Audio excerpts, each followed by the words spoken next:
Bonjour à tous et bienvenue dans ce nouveau replay commenté de World of Tanks. Aujourd'hui à l'honneur, la MX 13-105, un char de tier 10 léger français.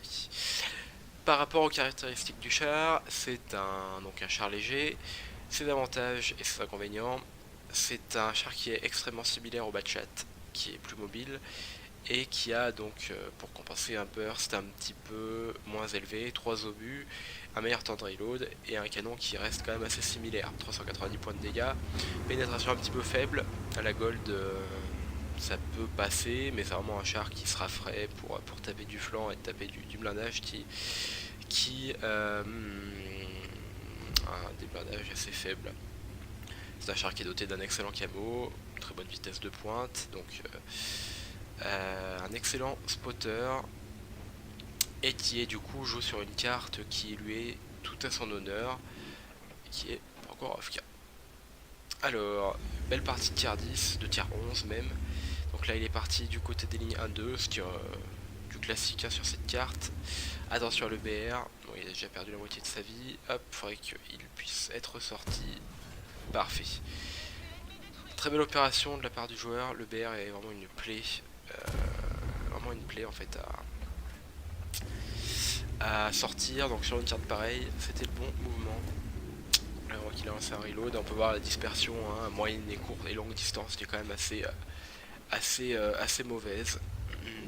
Faire attention, il reste tout de même un autre scout. 1300, 1400 en point de vie, ça en fait un scout dans la moyenne sur ce paramètre là. Donc là, ouais, il se met en passif, meilleure chose à faire. Pour spotter sur ses collègues qui sont derrière, on voit qu'il y a énormément de TD, donc là il va vraiment falloir leur donner un peu de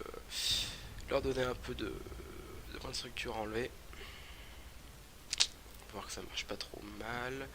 Un IS-7 qui du coup est perma-spoté. Au niveau du déploiement de l'équipe, ça reste du classique.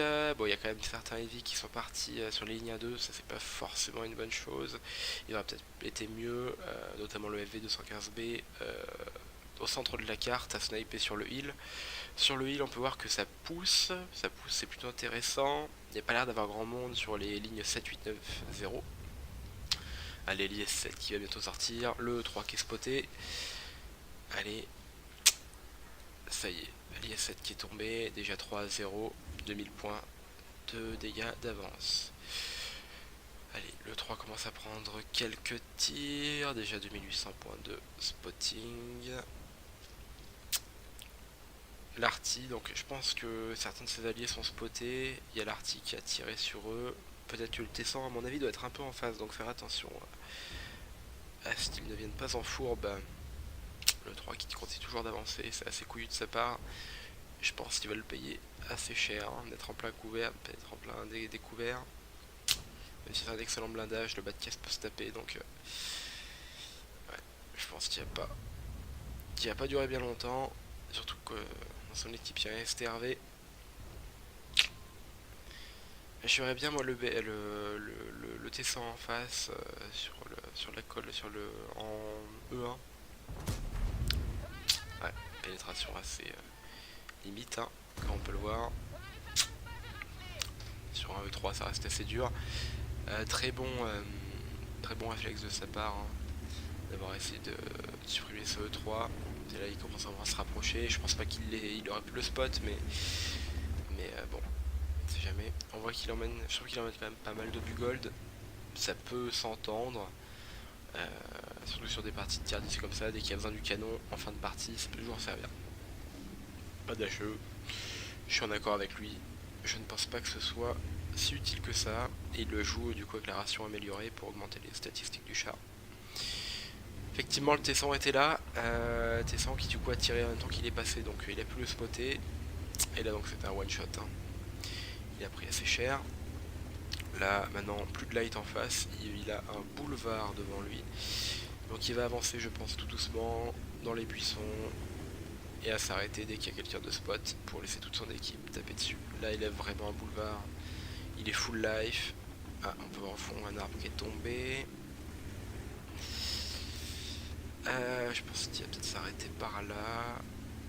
voire même peut-être avancer. Non, il n'a rien spoté pour l'instant. Ah, là GC qui vient de sortir le centre-est, il doit être spoté par le STRV, à mon avis.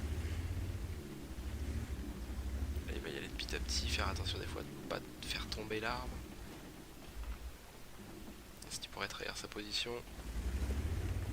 Ok, le JPE 100 juste devant. Ouais, parfait. Là, il va prendre assez cher. Le STRV. STRV qui n'est plus. JPE 100 qui n'est plus également. 8-2. Bon, bah, là, la game est très bien engagée. Hein. L'équipe en face n'a plus aucun map control. Progetto. Voilà. Ce qui est dit est fait. Qu'est-ce qu'il nous reste? Pas mal de chars encore non spotés, hein. Surtout des médiums qui auraient vraiment pu être pratiques sur le heal. Hein. Les médiums d'en face. Allez, le 268 V4. Hop, il est traqué, il vient de prendre 1900. Léopard 1 qui vient de se faire spotter.